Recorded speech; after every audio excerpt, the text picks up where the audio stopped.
vamos falar especificamente sobre as águas de Belém. E falar, obviamente, falando das águas de Belém, tem que falar também dos valentes de Davi. Então, hoje é o nosso tema. Belém tinha algumas águas especiais, mas, Bispetão, que águas são essas para que nós hoje façamos um programa especialmente falando dessas águas? Justamente, muita água vai rolar, né? Tem que rolar muita água. E a água de Belém era uma fonte que ficava na entrada da cidade. E Davi, então, suspirou no tempo da guerra. Davi suspirou: quem me dera pudesse agora beber das águas que estão em Belém. E aí os seus valentes foram e romperam e pegaram aquela água. O que significa isso espiritualmente? Davi era pastor e a água era aquilo que ele dava para as ovelhas. Então isso é um sinal de Jesus, como pastor, entregando águas para as ovelhas. É o Salmo 23 que ele fez, né? As águas de descanso levaram até aquelas águas. Depois Jesus, ele diz: quem crê em mim, como diz as Escrituras, do seu interior vão fluir rios de água viva. O que ele disse para a samaritana?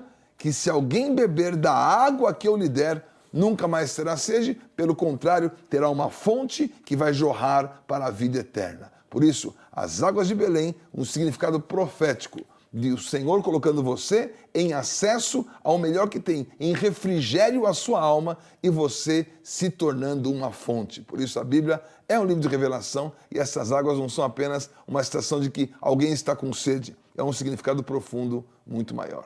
E você falou do Salmo 23, acho que nós podemos ir direto para o Salmo 23, porque ele fala a respeito, né, dessas águas, né? Vamos por aí o Salmo 23, no versículo 2, que fala a respeito dessas águas, né? Que o Senhor, Ele me faz repousar em pastos verdejantes, leva-me para junto das águas de descanso. E que águas são essas de descanso? Porque, se nós percebemos, Davi não era um homem muito de descansar, né, Bispo Betão? Mas as ovelhas, elas não podem, as ovelhas são míopes, né?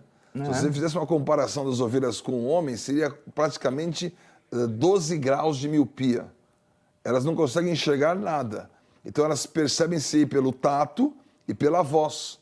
Então quando a água é corrente, né, tá lá na corrente do rio Amazonas, aquele barulhão, pororoca, a ovelha não vai tomar água ali. Ela tem que ser uma água tranquila, uma água sem aquele barulho. Então a água especial que ele se referiu é levar a uma água onde ela possa tomar. E o pasto verdejante, porque ela não está nem vendo, né? Está só comendo, entendendo, dizendo, esse pasto aqui é o pasto bom. Então, esta água, esse pasto se refere-se à possibilidade de Davi, como um bom pastor, entregar aquilo que é o melhor. E Jesus, como bom pastor, entrega a cada um de nós aquilo que é melhor. O melhor não é você ficar no aprisco. O melhor é você ir para o campo. No aprisco, está todo mundo junto, mas morrendo de fome, né? Já foi dormir com fome? Terrível, né? Mas onde está o alimento? O alimento está no pasto verdejante e o Senhor nos leva ao alimento, o Senhor nos leva à fonte de águas, o Senhor nos supre totalmente. Esse é o significado poderoso de Davi desejar este alimento e esse refrigério. Agora você até falou um pouco a respeito da mulher samaritana, né? Nós sabemos, né? Os samaritanos, eles tinham, assim, vários costumes semelhantes, né, aos dos judeus. Eles seguiam todos os 5 primeiros livros, né, chamada Torá, e assim eles tinham algumas tradições muito parecidas, mas eles não criam nos demais livros. Agora, como é que Jesus, vendo tudo isso, como é que ele conseguiu encarar aquela mulher samaritana no local que era mais próximo, vamos dizer, da cultura dela, tudo? Que sentimento é esse de entregar essas águas? Vou até ler o versículo, Bispo Betão, diz assim, está em João, no capítulo 4, 14. Aquele, porém, que beber da água que eu lhe der, nunca mais terá sede, pelo contrário.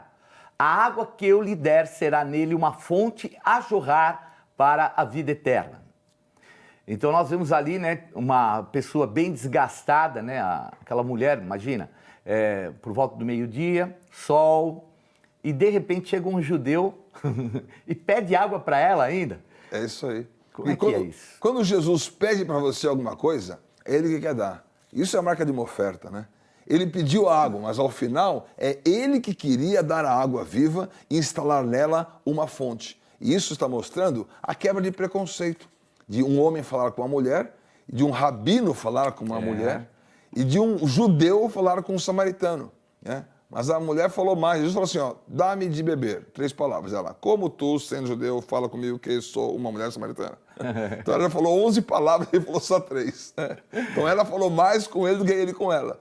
Mas o que era o sentido? Era ele habilitar dentro dela esta fonte. Então dizendo, não há restrição. A salvação e o poder de Deus e o fluir dessas águas para todos. E aquela mulher foi o quê? Um agente de salvação. Porque ela disse, olha, deixou o cântaro junto ao poço, foi até a cidade e disse, encontrei alguém que me disse tudo da minha vida, porque ele faz aquela troca, né?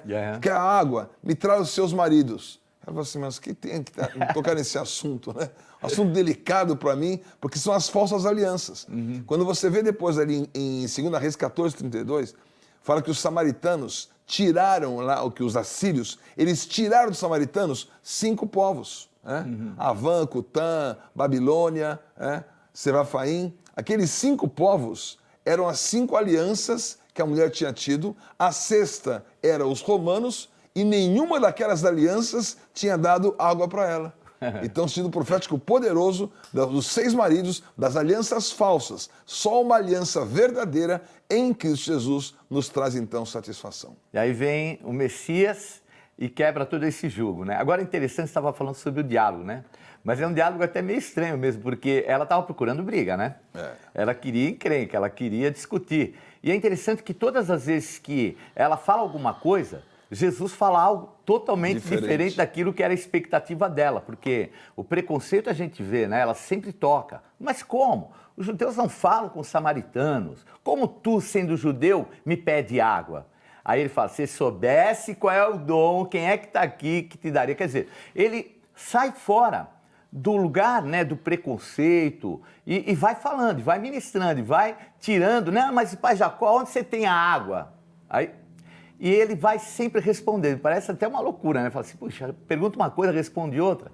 É porque, às vezes, a expectativa nossa é a resposta do que a gente quer.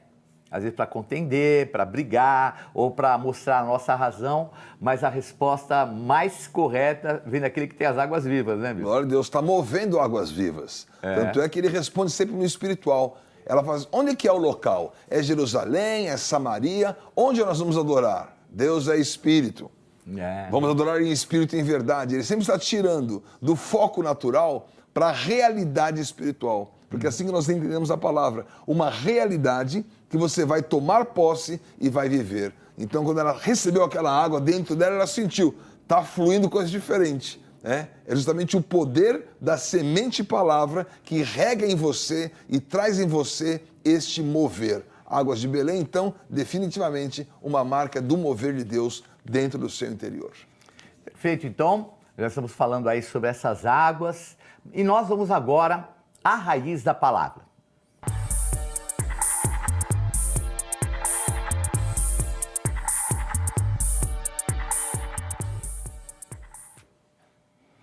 Bom, nós vamos falar, obviamente, da raiz da palavra dos gigantes, né? Porque nós sabemos que se ergueram alguns gigantes contra Davi, contra os seus homens, e que, de repente, havia até algo espiritual por trás disso. Isso, Betão, o que havia a ponto de 4 gigantes se erguerem de novo? Depois de Davi ter derrubado aquele gigante, nós vemos que cai, mais 4 caem. O que significa isso de uma ordem espiritual? Nós citamos aqui a questão de que Davi pegou 5 pedras e matou apenas um gigante. Sobraram então 4 gigantes, não 4 pedras. Mas os seus valentes derrotaram esses 4 gigantes habilitados por Davi. Então, o que é interessante, porque Isbi-Benob é o primeiro deles, ele realmente quase matou Davi. Ele tinha uma armadura nova, o sentido realmente que ele estava preparado, uma geração em conflito. O novo contra aquilo que é velho. Mas nós não estamos velhos, nós somos renovados na nossa nova geração. Então a palavra Isbi-Benob significa o possuidor do alto. O Ish é a palavra Jessé, tem o Ish, que é o Yesh, que é o possuidor. O Isb também tem a palavra e o Abissai também tem a palavra. Existe Ish, que é existe, o existir, o possuir. Em Isbi-Benob, possuidor do lugar alto. Em Abissai, meu pai é Jessé. Em Jessé, eu tenho a raiz possuidora. Então, aquele que estava nos lugares altos ele perdeu para aquele que tinha a posse da raiz. Então, se você tem um gigante lá no alto, sacode a raiz. Nós temos a posse da raiz. A raiz de Jessé? A raiz de Jessé. Quem está no alto vai cair para quem tem a raiz de Jessé. Abi sai, Abi pai, e sai e Jessé. Meu pai é Jessé.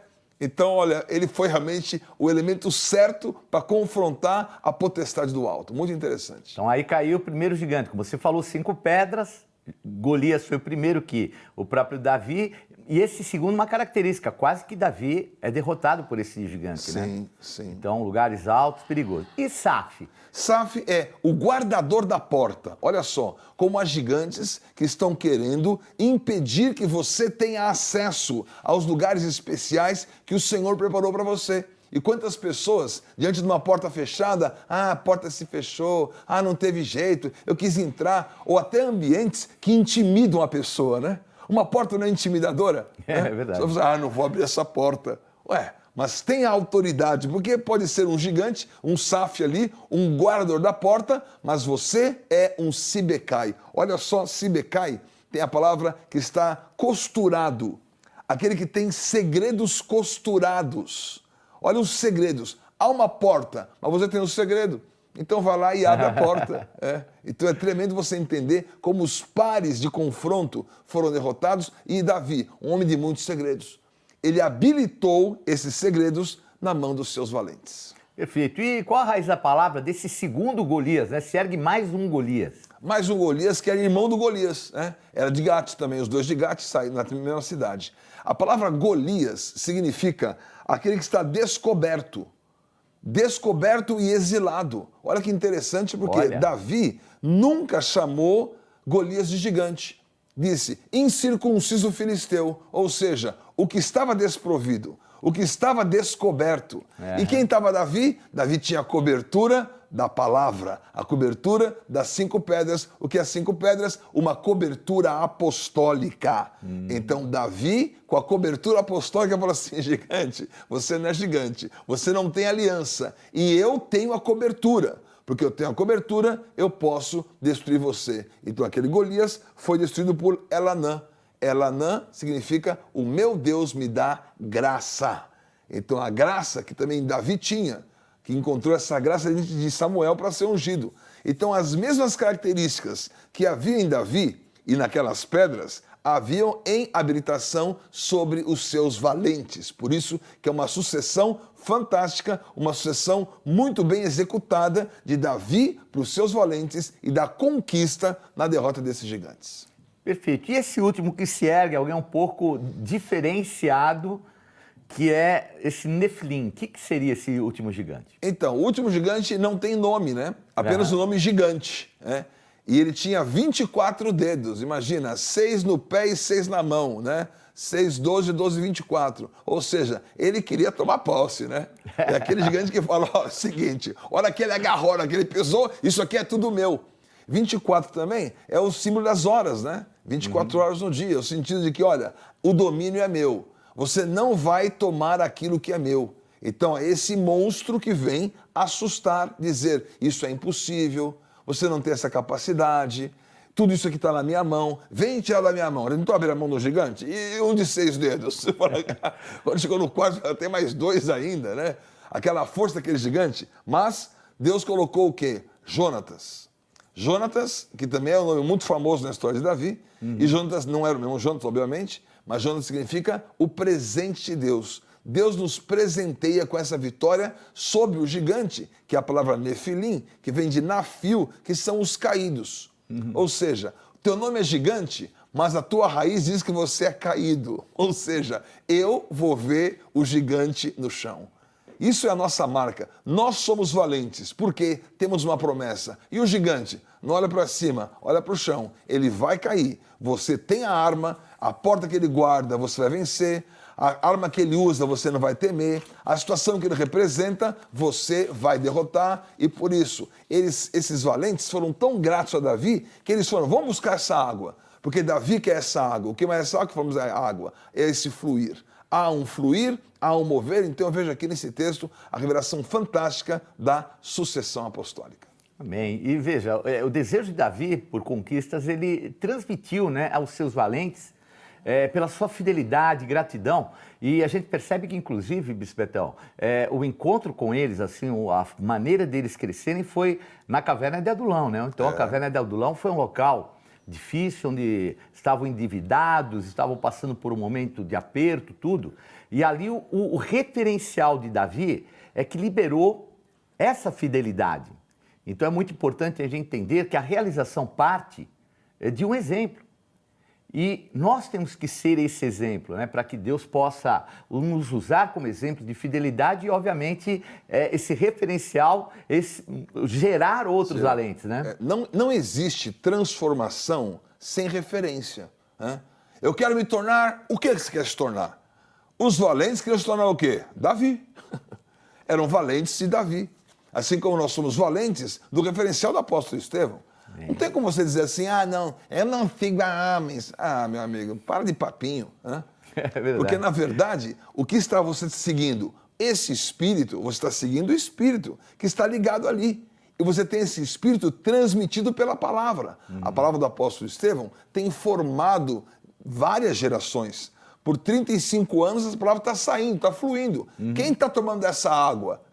Quem está vivendo essa bênção e tomando posse para ter na sua vida uma essência? Essa essência é a transformação. Por isso, não há transformação sem referência. Davi saiu com eles no aperto, na caverna, na situação de obscuridade, mas eles foram formados com esse sentimento. Por isso, nós estamos aqui ensinando você a palavra, mas o que nós estamos transmitindo a você? Um sentimento.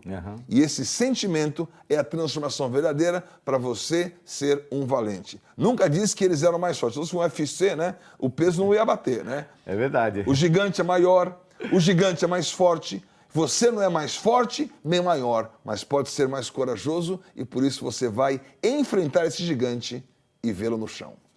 E a realidade é que nós percebemos, né, que esses homens que, de uma certa forma, foram fiéis, escudeiros, generais, né? A gente percebe que eles tinham um referencial muito importante diante até daquilo que era o futuro. A gente percebe Davi, né, nessa situação, ele estava fadigado, ele estava já num ponto que ele não tinha como continuar numa guerra.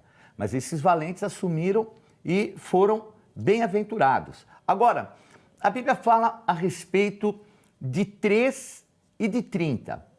O que significa isso, Bispo Betão? O 13 e o 30. 3 valentes dos 30 cabeças que desceram, que no tempo da cega foram ter com Davi e ali na caverna de Adulão. Exatamente, está o texto colocado aí, né? Esses 3 dos 30, e foram lá e romperam. E eles não tiveram medo de coisa alguma. Por quê? É um sinal profético. Tudo aqui ele é profético. A água, o que já falamos, Davi não tomou aquela água.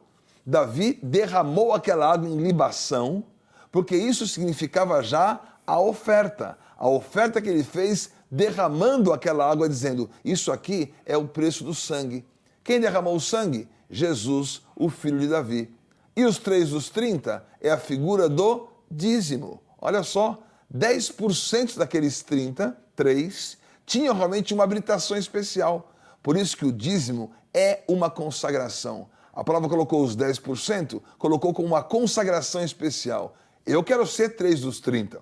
Você não quer ser alguém especial? Alguém que vai adiante? Alguém que rompe as barreiras? Alguém que não fica pensando no que está acontecendo, mas dizendo, olha, eu tenho esse poder de conquista. Por isso, bispo, eu fico muito feliz em saber que essa consagração não é para todos, mas é para aqueles que desejam mesmo se destacar e dizer, essa obra é comigo. Amém. Por isso os nossos Gideões da conquista, os que entregam uma oferta, os que derramam essa água. Hoje é o dia de você derramar essa água. Olha, hoje é o dia de você ligar o 0800 878 1200, é o telefone dos valentes. Os valentes tinham esse telefone, tenho certeza. Olha, eu sou valente, eu vou buscar essa água e olha, minha alegria é realmente conquistar para o Senhor a cada dia e saber que nós vamos irromper, que nós vamos conquistar.